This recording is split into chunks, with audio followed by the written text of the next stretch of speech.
உங்கள் எண்ணம் போல் வாழ்க்கையை மாற்றிக்கொள்ள ஆழ்நிலை மனப்பயிற்சியை கற்றுக்கொள்ளுங்கள். தொடர்பு எண் 7305971661. Hi, I'm Saravanan. இந்த வீடியோவில் நம்ம ஆல்ஃபா மைண்ட் பவர் இல்லை ஹிப்னாட்டிக் ஸ்டேட் ஆஃப் மைண்டை பயன்படுத்தி ஆங்ஸைட்டியை எப்படி குறைக்கிறது, பயத்திலிருந்து எப்படி மீள்றது, இல்லை ஸ்ட்ரெஸ்ஸை எப்படி உடல்லேருந்து இறக்கிறது அப்படிங்கிறத நம்ம தெரிஞ்சுப்போம். இப்போது ஆங்ஸைட்டி, பயம் இல்லை ஸ்ட்ரெஸ் அப்படின்னு வந்துட்டாலே நீங்கள் நோட்டீஸ் பண்ணுவீங்க, உடம்பு முதல்ல டென்ஷன் ஆகிடும். உங்களுக்கு தெரியாமல் சில பேர் கை டென்ஷன் ஆகிடும், சில பேர் கால் நடுங்க ஆரம்பிச்சிடும், உடம்பு நடுங்க ஆரம்பிச்சிடும். அப்படின்னா என்ன அர்த்தம்? உடம்பு டென்ஷன் ஆகிடுச்சு, மசில்ஸ்லாம் பயங்கர டென்ஸ் ஆகிடுச்சுன்னு அர்த்தம். That is number 1. Muscle tension அப்படியே பார்க்க ஆரம்பிச்சிங்க அப்படின்னாக்கா சில பேருக்கு நெஞ்சில் படபடப்பும் அதிகமாகிடும், வயிற்றில் ஒரு மாதிரி புளி கரைக்கிற மாதிரி இருக்கும். ஸோ இதெல்லாம் பாடி ரியாக்ஷன். பாடியில் மசில்ஸ் டென்ஷன் ஆகிடுது, ஃபிசியாலஜிக்கலி ஹார்ட் ரேட் அதிகமாகிடுது, ஸ்டொமக் டர்னிங் அதிகமாகிடுது. இது பாடி சிம்டம்ஸ் நம்பர் 1. நம்பர் 2, இதெல்லாம் நடக்கிறப்போ கூடவே என்ன ஆகுது? உணர்வுகள் அதிகமாகிடுது, பய உணர்வு அதிகமாகிடுது. அப்படின்னா இந்த சக்தி நிலை குலைந்து போயிடுது, ரொம்ப கன்ஃபியூஸ் ஆகிடுது. சில பேர் பயந்து ஓடுவாங்க, சில பேர் பயந்து கத்துவாங்க, இல்லை இன்னொருத்தர் திட்டுவாங்க, இல்லை அப்படியே டிப்ரெஸ் ஆகி உட்காந்துப்பாங்க. So emotions, mind, emotionally mind becomes more agitated. இது ரெண்டும் நடக்கிறப்போ எண்ணங்கள் எல்லை மீறி ஓடி போயிடும். என்ன நடக்குமோ தெரியல, நெகட்டிவாகவே யோசிக்க தோணும், நெகட்டிவிட்டி அதிகமாகிடும், சுற்றி இருக்கவங்கள்ட்ட நெகட்டிவாக பேசுவாங்க, இதெல்லாம் வர ஆரம்பிச்சிடும். ஸோ எண்ணம், உணர்வு, உடல்நிலையில் அந்த ஒரு மாற்றம். இந்த 3 நிலையிலையும் சக்தி நிலை நல்லா ஞாபகம், எமோஷன் மைண்டில் பிரதிபலித்தாலும் சக்தி நிலை மாற்றத்தினால தான் எமோஷன் மாறுது. எண்ணம் சக்தி நிலை மாறுறப்போ, எமோஷன் மாறுறப்போ அதுக்கு வேண்டிய எண்ணம் உருவாயிடுது. இது கூடவே உடலும் மாற்றம் அடைஞ்சுது, அதனால தான் டென்ஷன் வருது. இந்த நிலை கண்டினியூஸாக போயிட்டு இருந்தது அப்படின்னாக்கா உடலில் இருக்கிற ரசாயனங்கள் மாறி போயிடுது. இப்போ நீங்கள் பயந்தீங்கன்னா திடீர்னு ஓடணும், ஓடுறதுக்கு உடலில் கார்டிசால், அட்ரினலின் வேணும். ஸோ அது நிறைய சுரக்க ஆரம்பிச்சிடும். அது சுரக்க ஆரம்பிச்சிச்சுன்னா என்ன ஆகும்? ஓடலாம். ஆனால் நீங்கள் நிதானமாக உட்காந்து பேசுகிற இடத்துல நிறைய அட்ரினலின் வந்துட்டு என்ன ஆகும்? பயம்தான் வரும். ஏன்னா உங்களால் ஓட முடியாது, பேசணும், ஆனால் ஓடுறதுக்கான உந்துதல் உடல்லேருந்து வருது, ஓட முடியாது, பயம் வந்துடும். ஸோ இது 3 ஒரு சக்கரை மாதிரி ஒன்றுக்குள்ளே ஒன்று ஃபீட் ஆகிட்டே இருந்துட்டு பயத்தில் ஆரம்பித்து ஆங்ஸைட்டியில் வந்து பேனிக் அட்டாக் வந்து ஓசிடி அப்படின்னு மாறிக்கிட்டே போயிடும். இதுக்கு பலர் எடுத்த உடனே கொஞ்சம் மோட்டிவேஷனல் டாக்கு, பாசிட்டிவாக பேசுறது, பக்கத்தில் ஏதாவது ஃப்ரெண்ட்ஸுக்கிட்ட பேசுறது அப்படின்னு ஒரு மாதிரி ஒரு மேனேஜ் பண்ணுவாங்க. அதுக்கப்புறம் கவுன்சிலிங் போவாங்க. இல்லைன்னா sometimes I also take the medicine from the doctor. சைக்காட்ரிஸ்ட்டை போய் பார்த்து, இல்லை ஒரு டாக்டரை பார்த்து மருந்து வாங்கிப்பாங்க. இதுவும் அதிகமாக போச்சு அப்படின்னாக்கா சில பேருக்கு தூக்கமாக வராது, ஸோ மாத்திரை எடுத்துகிட்டு இருப்பாங்க. இப்போது இதெல்லாம் தேவையா? கண்டிப்பாக தேவை. அது அவங்கவுங்களுக்கு மாத்திரை வேணுமா வேண்டாமான்றதை டாக்டர் டிசைட் பண்ணி கொடுப்பாரு. கவுன்சிலிங் எடுத்துக்கலாம். நீங்கள் இதில் எது பண்ணாலும், நீங்கள் கவுன்சிலிங் எடுத்துக்கலாம், மருந்து எடுத்துக்கலாம், மோட்டிவேஷன் டாக் கேட்கலாம், இன்னொருத்திட்ட பேசலாம், என்ன பண்ணாலும் நீங்கள் புரிஞ்சிக்க வேண்டியது ஒன்று, உடல் நிலையில் இந்த உடல் டென்ஷன் ஆகுறது குறையணும், ஃபிசியாலஜி உங்கள் கண்ட்ரோலுக்குள்ளே வரணும், உங்களுடைய சக்தி நிலை மாற்றத்தை நீங்கள் கொஞ்சம் நிதானப்படுத்தணும், எண்ண ஓட்டத்தை நிறுத்தணும். இது 3 நடக்கணும்னா முக்கியமாக 2 பயிற்சிகள் பண்ணணும். ஏன் பயிற்சி பண்ணணும்னு நான் சொல்கிறேன் அப்படின்னாக்கா, நீங்கள் இதில் இன்வால்வ் ஆகி இதில் மாற்றத்தை உருவாக்குறதுக்கு உங்கள் இன்வால்மெண்ட் வந்தால் தான் இதனுடைய தீர்வு நிரந்தரமாக இருக்கும். இல்லைன்னா you will get some benefit but you will not be satisfied. கரெக்டுங்களா? ஸோ அதனால் இதில் முக்கியமாக நம்ம தெரிஞ்சுக்க வேண்டியது என்னென்னா, I have to be involve in the process of change. இதில் வந்து ஷார்ட்கட் மெத்தட் எதுவுமே கிடையாது. ஷார்ட் கிடையாது. மாத்திரை போடுங்க, ஆனால் டாக்டர் என்ன சொல்லுவார்? யோகா பண்ணுங்கள், வாக்கிங் போங்க, ரிலாக்ஸ்டாக இருங்க, நல்லா தூங்குங்க. கவுன்சிலிங் போனாலும் எண்ணங்கள் கொஞ்சம் ஒரு மாதிரி ஆராய்ந்து பாசிட்டிவாக திங்க் பண்ணுங்க. இப்போ பாசிட்டிவாக திங்க் பண்ணணும் அப்படின்னா என்ன பண்ணணும்? மைண்ட் ஸ்லோ ஆகணும். மைண்ட் எப்படி ஸ்லோ பண்ணுவீங்க? ஸோ அதனால் you should first understand that it is a holistic approach. இதில் ஒரு தீர்வு, 2 தீர்வு, ஒன்று பண்ணிவிட்டு எனக்கு சரியாக போயிடும், அந்த மாதிரி ஷார்ட்கட் மெத்தட் கிடையாது. நம்பர் 1. நம்பர் 2, இதுலேருந்து நீங்கள் ஹோலிஸ்டிக்காக வெளில வந்துட்டீங்க அப்படின்னாக்கா, அதாவது உங்கள் உடலில் ஏற்படுற மாற்றத்தை நீங்கள் பாசிட்டிவ் ஆக்கிட்டீங்க, மைண்டு நிதானம் ஆகிடுச்சு, ஹார்ட் ரேட் ரிலாக்ஸ் ஆகிடுச்சுன்னா உங்கள் லைஃப் எப்படி மாறும், எப்படி பாசிட்டிவாக மாறும்னு உங்களுக்கே தெரியாது. ஏன்னா இன்றைக்கி இந்த பயம், ஸ்ட்ரெஸ்ஸுங்கிற காரணத்தினால எல்லாமே லைஃப்பில் அஃபெக்ட் ஆகிடும். ஒன்று, சரியாக வேலைக்கு போக முடியாது, வேலைக்கு போனாலும் சரியாக ஃபோக்கஸ் பண்ண முடியாது, இது ரெண்டும் ஃபோக்கஸ் பண்ணாட்டி சரியாக பணம் சம்பாதிக்க முடியாது. இன்னொன்று, வீட்டில் உறவுகள் உங்களுக்கே தெரியும், அப்பப்போ கோவம் வரும், அப்பப்போ டிப்ரெஷன் வரும், எல்லாம் நடந்துகிட்ருக்கும். 3வது, உடலில் இருக்கிற இம்யூனிட்டி பவர் கொஞ்சமாக குறைய ஆரம்பிச்சிடும். அந்த ஆரோக்கியம் குறைஞ்சிடும், ஒரு இன்ட்ரெஸ்டே இருக்காமல் போயிடும், எதுக்கடா லைஃப் அப்படிங்கிற மாதிரி ஒரு நிலை வந்துடும். இதெல்லாம் தடுக்கணும் அப்படின்னா ஆரம்ப நிலையிலிருந்தே இப்போ சொல்கிற இந்த 2 பயிற்சியும் நீங்கள் சரியாக பண்ண ஆரம்பிக்கணும். இப்போது இந்த பயிற்சியில் என்ன சொல்ல போகிறேன், இதுக்குரிய ஒரு ஸ்பெசிஃபிக்காக இதுக்குன்னே ஒரு யோக பயிற்சி இருக்குது. அந்த யோக பயிற்சிக்கான வீடியோ லிங்க் இந்த டிஸ்கிரிப்ஷனில் இருக்குது, அதையும் நீங்கள் பண்ணுங்கள். இன்னொன்று, இப்போ நம்ம பண்ண போகிறது ஆல்ஃபா ஸ்டேட் ஆஃப் மைண்டை கிரியேட் பண்ணி உடலில் இருக்கிற சில உணர்வுகளை கிளியர் பண்ணுவோம். விஷுவலைசேஷன் பவர் அப்படின்னா நம்மளுடைய அந்த இமேஜினேஷன் பவரை பயன்படுத்தி, ஏன்னா மைண்டோட ஒரு பரிமாணம் இமேஜினேஷன். இப்போ உங்களுக்கே தெரியாமல் என்னென்ன கற்பனை பண்ணிட்டு இருக்கீங்க, அதனால தான் பயம் வருது. அதே கற்பனை சக்தியை பாசிட்டிவாக பயன்படுத்தி உடலை ரிலாக்ஸ் பண்ணுறதுக்கான உள்சூழலை உருவாக்கி அப்புறம் அதில் பாசிட்டிவ் சஜஷன்ஸை பதியும். இந்த பயிற்சியை இது வந்து ஒரு மெடிடேட்டிவ் ப்ராக்டிஸ் மாதிரி உடலை கம்ப்ளீட்டாக ரிலாக்ஸ் பண்ணிவிட்டு ஆழ் மனசில் positive suggestions, positive emotions incorporate பண்ணிவிட்டு இதை ரெகுலராக பண்ணிட்டு வந்தீங்க அப்படின்னாக்கா உங்களுக்கு ஒரு நல்ல வித்தியாசம் தெரியும். அதுக்குரிய பயிற்சி தான் அது. இதை நீங்கள் ஒரு காமான ஒரு அறையில் படுத்துக்கிட்டு கேட்கலாம். சும்மா அந்த இன்ஸ்ட்ரக்ஷன்ஸ் ஃபாலோ பண்ணிட்டுருங்க. இது சொன்னது போல் டிஸ்கிரிப்ஷனில் இதுக்குரிய ஒரு சுவாச பயிற்சி, யோகா பயிற்சிக்கான ஒரு லிங்க்கும் இருக்குது. அதையும் சேர்ந்து பண்ணுங்கள். நல்லா இருக்குது, நல்லா சேஞ்ச் வந்துச்சுன்னா மேபி எங்களை காண்டாக்ட் பண்ணி இன்னும் டீப்பர் லெவல் ஆஃப் கிளென்சிங், இன்னும் டீப்பர் லெவல் ஆஃப் ஹீலிங் நடந்துட்டு உங்கள் வாழ்க்கையை இன்னும் பூரணமாக மாற்றிக்கலாம். ஆனால் முதல்ல இந்த பயிற்சியை நல்லா பண்ணுங்கள். இதுதான் எல்லாத்துக்கும் அடிப்படை. அது நல்லா ஞாபகம் வச்சுக்கோங்க. இதுதான் பேசிக் பயிற்சி. மனசை எப்படி நிதானமாக வச்சுக்கணும், மனசில் ஏற்படுற அந்த எண்ணத்தை எப்படி நம்ம மாற்றணும், உணர்வுகளை எப்படி பாசிட்டிவ் ஆக்கணும், கரெக்டாக சுவாச பயிற்சி பண்ணி உடலை எப்படி பாசிட்டிவ் கெமிக்கல்ஸை உண்டாக்கணுங்கிறதுக்கான ரொம்ப முக்கியமான பயிற்சி இது. தேங்க்யூ. இப்போ நம்ம ப்ராக்ரெசிவ் ரிலாக்ஸேஷன் எப்படின்னா உடம்பை படிப்படியாக தளர்வுபடுத்தி ஆழ்நிலைக்கு போகிறதுக்கான பயிற்சி பண்ணுவோம். நீங்கள் ஒரு இடத்துல நிதானமாக தளர்வாக படுத்துக்கலாம், இல்லை நல்லா சாய்ஞ்சு உட்காந்துருக்கலாம். நீங்கள் படுத்துருக்கிற இடம் காமாக இருக்கணும்.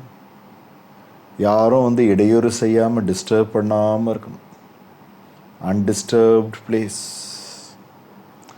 நீங்கள் உட்காந்துருக்கிற அந்த சேரோ, அந்த ரிக்ளைனரோ, கவுச்சோ நல்லா ஸ்டெடியாக இருக்கணும்.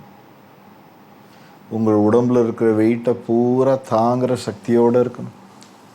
ஏன்னா உங்கள் உடம்பு தளர்வாக தளர்வாக அது கனமாயிட்டே போகும். அந்த கனம் பூரா அந்த பெட்லேயோ இல்லை கவுச்சிலேயோ இறங்கும். நீங்கள் தளர்வாக அந்த பெட்டில் படுத்துக்கலாம், இல்லை அந்த கவுச்சில் உட்காந்துக்கலாம். சாய்ந்து கை கால் எல்லாம் வைக்கிறதுக்கு ரிலாக்ஸ்டாக ஒரு இடம். கம்ப்ளீட்டாக ரிலாக்ஸ் பண்ணுங்க. உடலை நல்லா தளர விடுங்க. எந்த பகுதியும் நீங்கள் பிடிச்சி வச்சுக்க வேண்டிய அவசியம் கிடையாது. ரிலாக்ஸ்டாக விடலாம். உடல் நல்லா ஆழமாக உங்கள் இருக்கையிலையோ படுக்கையிலையோ இறங்கிடும். நீங்கள் சுவாசம் ரிலாக்ஸ்டாக சுவாச கவனத்தோடு அப்படியே இருங்க. சுவாசம் உள்ளே போகிறப்போ உங்கள் வயிறு நல்லா மேலே வரணும். சுவாசம் வெளியே வரப்போ அடிவயத்திலிருந்து வெளிமூச்சு. ஒவ்வொரு சுவாசம் எடுக்கிறப்பவும்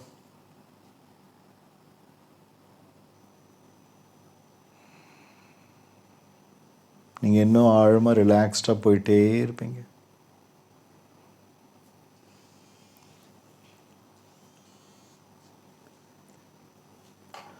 உங்கள் உச்சந்தலையில் இருக்கிற தசைகளை நல்லா இறுக்கி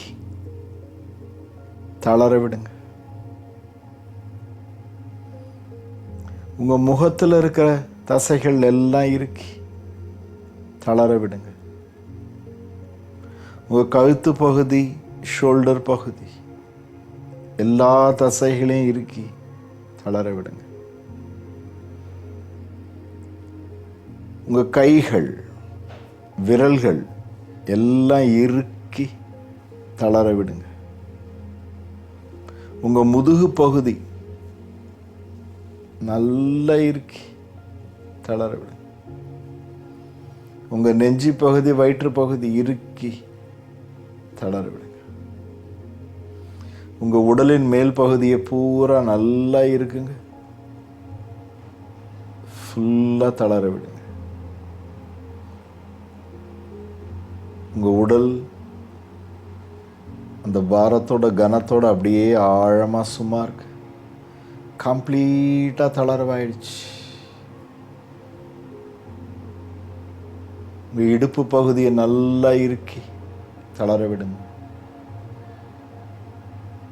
உங்கள் தொடைகள் நல்லா இறுக்கி தளர விடுங்க. உங்கள் காஃப் மசில்ஸ் முட்டி நல்லா இறுக்கி தளர விடுங்க. உங்கள் பாதங்களை நல்லா இறுக்கி தளர விடுங்க. உங்கள் முழு உடலையும் ஒரு முறை நல்லா இறுக்கி தளர விடுங்க. கவனத்தை திருப்பி சுவாசத்தில் வச்சு சுவாசம் நிதானமாக ஆழமாக மெதுவாக நடக்கிறத கவனிங்க. நீங்கள் ஒரு குழந்தை மாதிரி சுவாசிக்கிறீங்க. சுவாசம் உள்ளே போகிறப்போ வயிறு நல்லா மேலே வருது.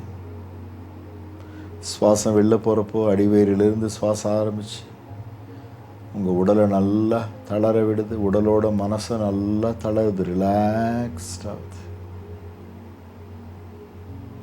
Let go of your body any tension. உங்கள் உடலில் இருக்க டென்ஷன் எல்லாத்தையும் அப்படியே விட்டுட்டு ரிலாக்ஸ்டாக இருங்க. தளர்வா.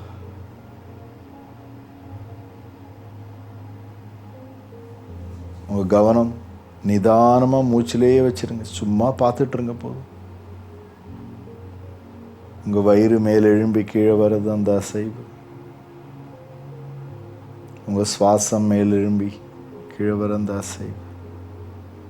ஒவ்வொரு முறை சுவாசம் உள்ளே போய் வெளியில் போகிறப்போ நீங்கள் ஆழமாக ரிலாக்ஸ்டாக உங்கள் ஆழ் மனசுக்குள்ளே போயிட்டே இருக்கீங்க.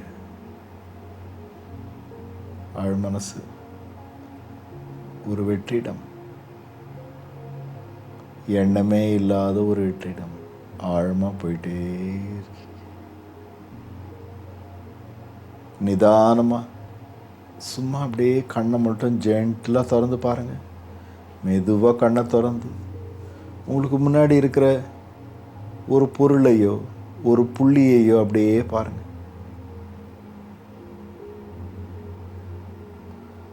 அந்த புள்ளியை பார்த்துக்கிட்டே, அந்த பொருளை பார்த்துக்கிட்டே சுவாசத்தையும் கவனிங்க. ஒவ்வொரு முறை நீங்கள் சுவாசம் எடுக்கிறப்போ ஆழமாக போவீங்க. அந்த புள்ளியை கவனிச்சுக்கிட்டே சுவாசம் எடுக்கிறப்போ உங்கள் கண்கள் பாரமாயிட்டே இருக்கு. உங்கள் ஐலிட்ஸ் பாரமாயிட்டே இருக்கு. நீங்கள் ஆழமாக செல்ல செல்ல அந்த ஆழமாக போகிற அந்த ஒரு சக்தி, உங்களை அழைச்சிட்டு போகிற சக்தி ஸ்லோவாக பாரமாக இருக்கிற அந்த கண்களை அப்படியே மூட வைக்குது. அந்த புள்ளியை பார்க்குறீங்க, பொருளை பார்க்குறீங்க. கண்களின் பாரம், சுவாசம் அப்படியே கண்ணை நல்லா மூட வைக்குது. நீங்கள் ஆழ்ந்த தூக்கத்துக்கு போயிட்டே இருக்கீங்க. ஆழ்ந்த ஒரு தூக்க நிலை.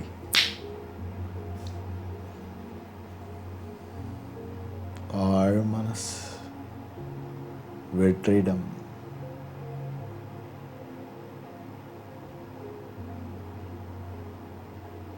பிரபஞ்சத்துக்கு ஏதுவா பிரபஞ்சத்தின் நியமனங்களுடன்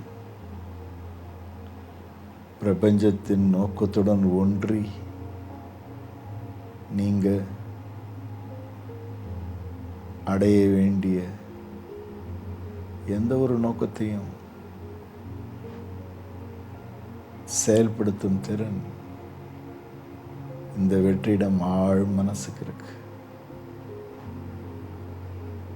அந்த வெற்றிடத்தில் அப்படியே சுற்றி பார்த்தீங்கன்னா முழுமையான வெற்றிடம், சப்தமே இல்லாத வெற்றிடம்.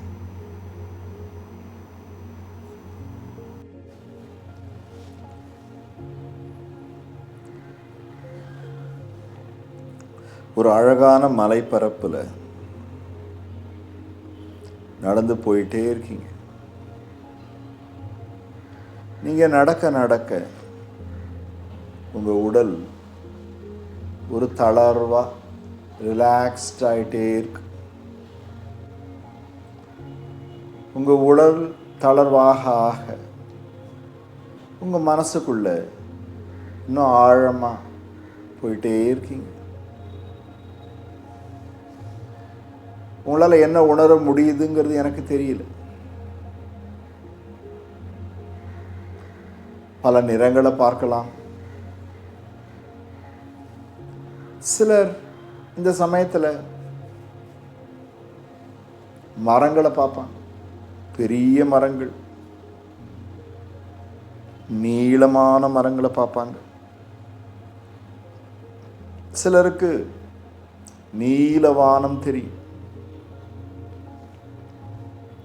அதில் மேகங்கள் தவழ்ந்து போகிறதும் தெரியும்.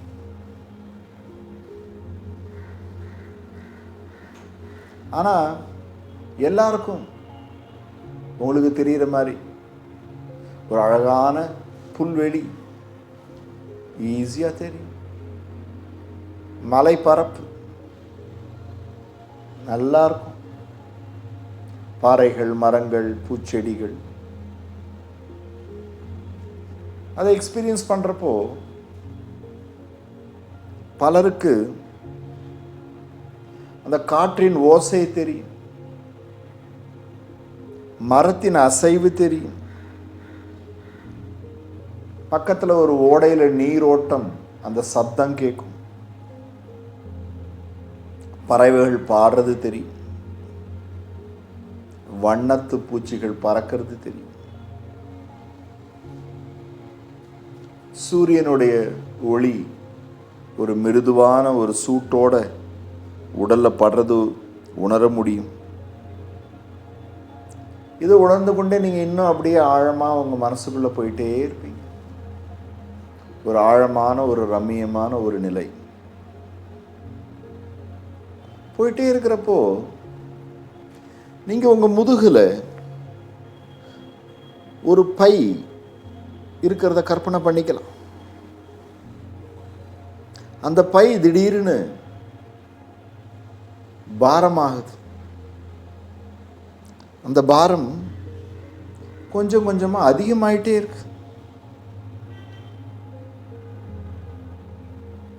நீங்கள் நடக்க நடக்க அந்த பாரம் இன்னும் அதிகமாகுது. ஏன்னா அந்த பைக்குள்ள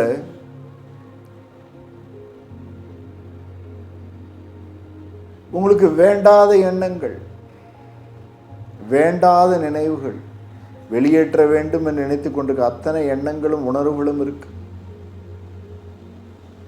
ஒரு ஒரு பொருளாக மாறி இருக்கு. கோபம் ஒரு பொருளாக மாறி உள்ள பாரமா இருக்கு. பயம் இன்னொரு பொருளாக மாறி பாரமா இருக்கு. பல நினைவுகள் பொருட்களாக மாறி உள்ள இருக்கு.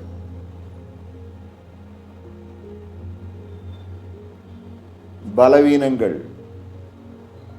பொருட்களாக மாறி இருக்கு. இந்த மாதிரி உங்களுக்கு என்னென்ன எண்ணங்கள் வேண்டாமோ எல்லாமே ஆப்ஜெக்ட்ஸாக மாறி உள்ள இருக்கு, பொருளாக மாறி இருக்கு. வேண்டாத உணர்வுகள், பொறாமை, ஸ்ட்ரெஸ் எல்லாம் ஒரு பொருளாக மாறி உள்ள இருக்கு. நீங்க நடக்க நடக்க அந்த பாரம் அதிகமாயிட்டு தான் இருக்கு. பையை கீழே இறக்கி வைக்காம நடக்க நடக்க உணர்வுகள் ஏறதானே செய்யும், அதிகம் தானே ஆகும். ஆனால் நீங்கள் இன்னும் நடந்து போறீங்க. ஏன்னா இன்னும் கொஞ்சம் தூரத்தில் மலை உச்சி தெரியுது உங்களுக்கு. அந்த மலை உச்சிக்கு போனதுக்கு அப்புறம் ஒரு பெரிய நிலப்பரப்பு இருக்கு. பச்சை பசேலுன்னு பச்சை நிற கம்பளம் விரிச்ச மாதிரி புல்கள், மலர்கள், செடிகள். அது நடக்க ஆரம்பிக்கிறீங்க. இந்த பச்சை நிற புல்கள் உங்கள் காலில் மிருதுவாக வருடி நடந்துக்கிட்டே இருக்கீங்க. கொஞ்ச தூரத்தில் ஒரு பெரிய ஹாட் ஏர் பலூன் இருக்கு. வண்ணம் மஞ்சள், பச்சை அப்படின்னு பல வண்ணங்கள், பல நிறங்கள் உருவாக்கின ஒரு பெரிய ஹாட் ஏர் பலூன் இருக்கு. அந்த பலூன் பெரிய கயிறுகளால் கீழே கட்டப்பட்டிருக்கு. நீங்கள் கிட்ட போனீங்கன்னா அந்த பலூன் கீழே ஒரு பெரிய பேஸ்கெட் இருக்கு. அதுக்குள்ள நீங்கள் பார்க்குறப்போ ஒரு பெரிய கண்டெய்னர் இருக்கு. ஒரு பெரிய பெட்டி மாதிரி ஒன்று இருக்கு. அந்த பெட்டியை ஓப்பன் பண்ணிங்கன்னா அந்த பெட்டி காலியாக இருக்கு. ஒரு முறை ஒரு ஆழ்ந்த சுவாசம் உங்கள் முதுகில் இருக்கிற அந்த பையை கீழே இறக்கி வைங்க. எத்தனையோ நாள் தூக்கியாச்சு இந்த பாரத்தை, இந்த உணர்வுகளை, இந்த எண்ணங்களை, இந்த நினைவுகளை எல்லாத்தையும் கீழே வச்ச உடனே உங்கள் முதுகு எவ்வளோ ஃப்ரீ ஆகுதுன்னு கவனிங்க. உங்கள் முதுகு ஃப்ரீ ஆயிடுச்சு. நீங்கள் ஃப்ரீயாக தயாரா? இந்த உணர்வுகளை எல்லாம், அந்த பைக்குள்ள இருக்க எல்லா பொருளையும் அங்கேயே விட்டுட தயாராவதற்கு இன்னொரு முறை சுவாசம் ஆழமாக இழுத்து அப்படியே வெளியேற்று. இன்னும் ஆழமாக போயிங்க மனசு. இப்போ உங்களை நான் அந்த பையை திறக்க சொல்ல போகிறேன். பார்க்குறப்போ அதுக்குள்ள பல பொருட்கள் இருக்கு. சின்ன சின்ன பெட்டிகளாக நிறைய இருக்கு. அதுக்குள்ள ஒரு பெட்டிக்குள்ளேயும் பல உணர்வுகள், உங்களுக்கு வேண்டாத உணர்வுகள்லாம் இருக்கு. ஒரு பெட்டியில் கோபம் இருக்கு, இன்னொன்றில் ஆதங்கம் இருக்கு, பல பொருட்கள் இருக்கு. நீங்கள் கைவிட வேண்டும், மறந்துட வேணும்னு நினைக்கிற எண்ணங்கள்லாம் இருக்கு. பொருளாக மாறி இருக்கு. பயம் 2-3 கண்டெய்னரில் இருக்கு. எல்லாத்தையும் பார்க்குறீங்க. என்னது இது? எல்லாம் இருக்கு. இப்போ தூக்கி போட நேரம் வந்தாச்சு. இப்போ ஒவ்வொரு பொருளா, ஒவ்வொரு சின்ன கண்டெய்னரா அப்படியே தூக்கி அந்த ஹாட் ஏர் பலூனுக்கு கீழே இருக்கிற அந்த பேஸ்கெட்குள்ளே இருக்கிற அந்த ஒரு கண்டெய்னருக்குள்ளே தூக்கி போடுங்க. இல்லை என்ன அதிசயம், ஆச்சரியம், அதே மாதிரி சந்தோஷம் என்னன்னா, ஒவ்வொரு முறை நீங்கள் தூக்கி போடுறப்போ உங்கள் உடலுக்குள்ள ஒரு விதமான சந்தோஷம், ஒரு தளர்வு, ஒரு சுகம் இருக்கும்.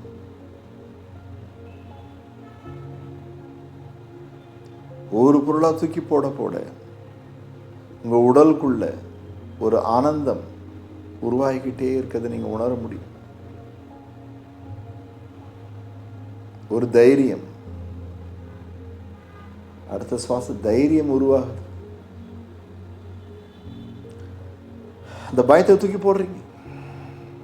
அந்த பயத்துக்கான பல நினைவுகள் தூக்கி போடுறீங்க.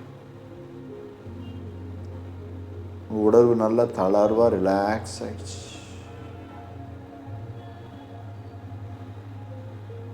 அப்பாடான்னு ஒரு ஃபீலிங். உங்களுக்கு வேண்டாத உணர்வுகள் எல்லாம் தூக்கி போட்டுட்டே இருக்கீங்க. அந்த பெரிய பேஸ்கெட்குள்ள, அந்த கண்டெய்னருக்குள்ள போட்டுட்டே இருக்கீங்க. இது எப்படின்னா, உங்களையே நீங்க ஃபுல்லா சுத்தம் பண்ணிக்கிற மாதிரி.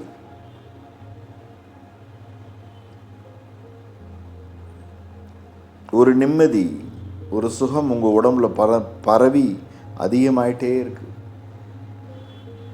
சுகத்தன்மை, சுதந்திரம் அதிகமாயிட்டே இருக்கு. ஒவ்வொரு பொருளை நீங்க போடுறப்பவும் உங்கள் உடலில் அளவுக்கு அதிகமான ஒரு ஆனந்தம், ஒரு உணர்வாக அதிகமாயிட்டே இருக்கு. எல்லா பொருளையும் தூக்கி போட்டீங்க.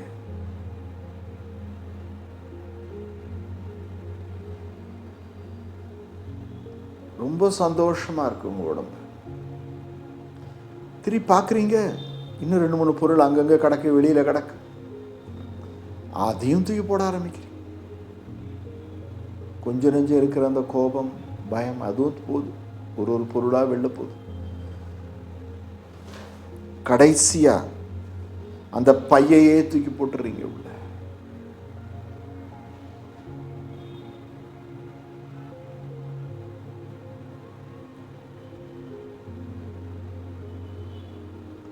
இது வரைக்கும் இல்லாத அளவுக்கு உடல் ரொம்ப தளர்வாக, ரிலாக்ஸ்டாக, ஆனந்தமாக இருக்கிறது நல்லா உணர முடியுது.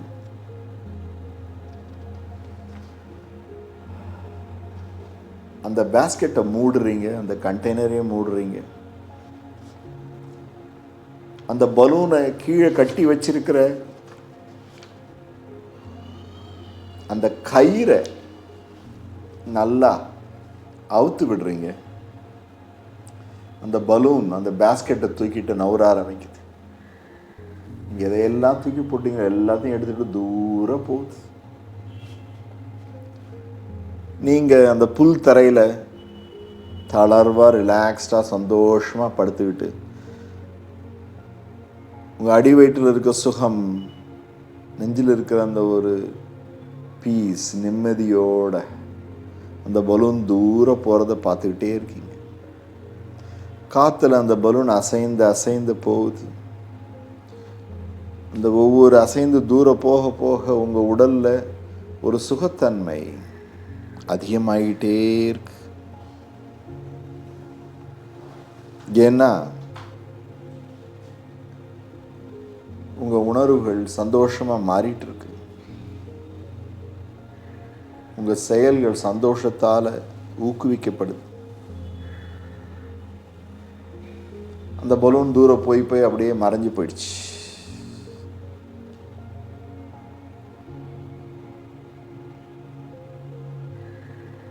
நல்ல ஆழமாக ஒரு சுவாசம். இந்த சந்தோஷத்தை என்ஜாய் பண்ணுறதுக்கு, இந்த சுதந்திரத்தை என்ஜாய் பண்ணுறதுக்கு, இந்த ரிலீஃப், அந்த பீஸ் உங்கள் உடல் பூரா பரவ விடுங்க. அது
இதில் ஒரு ஆச்சரியம் என்னன்னா, இப்போ பரவிட்டு இருக்கிற இந்த சந்தோஷம், இந்த ஒரு தைரியம், இந்த ஒரு நிம்மதி உங்கள் உடல் கூடயே இருக்கலாம். உங்கள் மனசோட எப்போவுமே இருக்கும், உங்கள் சக்தி நிலையோடு எப்போவுமே இருக்கும்.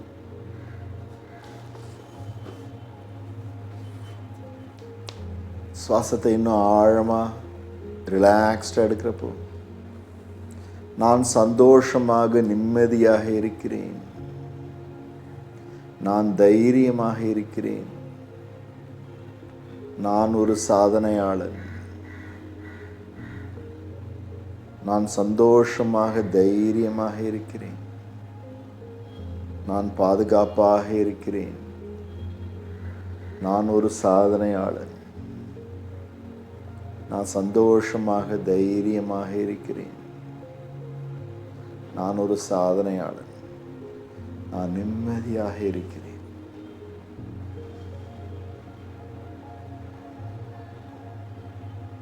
இப்போ நான் உங்களை 1லேருந்து 5 வரைக்கும் எண்ணுவேன்.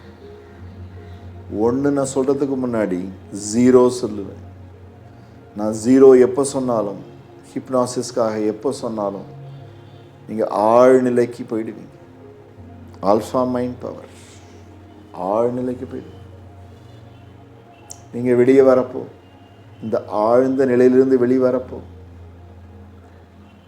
இந்த தைரியமாக இருக்கிற அந்த ஒரு உணர்வு, நிம்மதியாக இருக்கிற அந்த ஒரு உணர்வு, சாதனையாளனாக இருக்கிற அந்த ஒரு உணர்வு உங்களோட ஆழ் மனசில், வெளி மனதில் நல்லா பதிஞ்சிருக்கும். சந்தோஷம் உடல் பூரா பதிஞ்சிருக்கும். 0, 1, ஹையர் அப் 2, கண்களை திறக்கலாம். 3, 4, 5 கண்களை முழுமையாக திறக்கலாம். 1, 2, 3, 4, 5. 1, 2, 3, 4, 5. Eyes open, wide awake. நன்றி. இந்த வீடியோ உங்களுக்கு யூஸ்ஃபுல்லாக இருந்திருக்கும்னு நினைக்கிறேன். யூஸ்ஃபுல்லாக இருந்தது, பிடிச்சிருந்தது அப்படின்னா நண்பர்களுக்கு ஷேர் பண்ணுங்கள். ஏன்னா அவங்களுக்கும் யூஸ்ஃபுல்லாக இருக்கும். ஏன்னா இது அதிக பயம் இருக்கிறவங்க, அதிகமாக ஆங்ஸைட்டி இருக்கிறவங்களுக்கு மட்டும் கிடையாது, எல்லாருக்குமே பயன்படுத்தும். எல்லாருமே ஒரு லெவலில் ஸ்ட்ரெஸ் ஆகுறாங்க, பல விஷயங்கள் பாதிக்குது. ஒரு தினசரி பயிற்சியாக, தினசரி ரிலாக்ஸேஷன் பயிற்சியாக, ஒரு பாசிட்டிவ் விசுவலைசேஷன் பயிற்சியாக இதை நீங்கள் பயன்படுத்தலாம். சரிங்களா? அது மட்டும் இல்லை, முந்தி சொல்கிறேன், திருப்பி ஸ்ட்ரெஸ் பண்ணி சொல்கிறேன், வீடியோவில் லிங்க்கில் டிஸ்கிரிப்ஷனில் இதுக்கான ஒரு சுவாச பயிற்சியும் இருக்குது. அதையும் சேர்ந்து பண்ணுங்கள். சந்தோஷமாக, ஹாப்பியாக, சக்ஸஸ்ஃபுல்லாக இருங்க. நன்றி. தேங்க்யூ.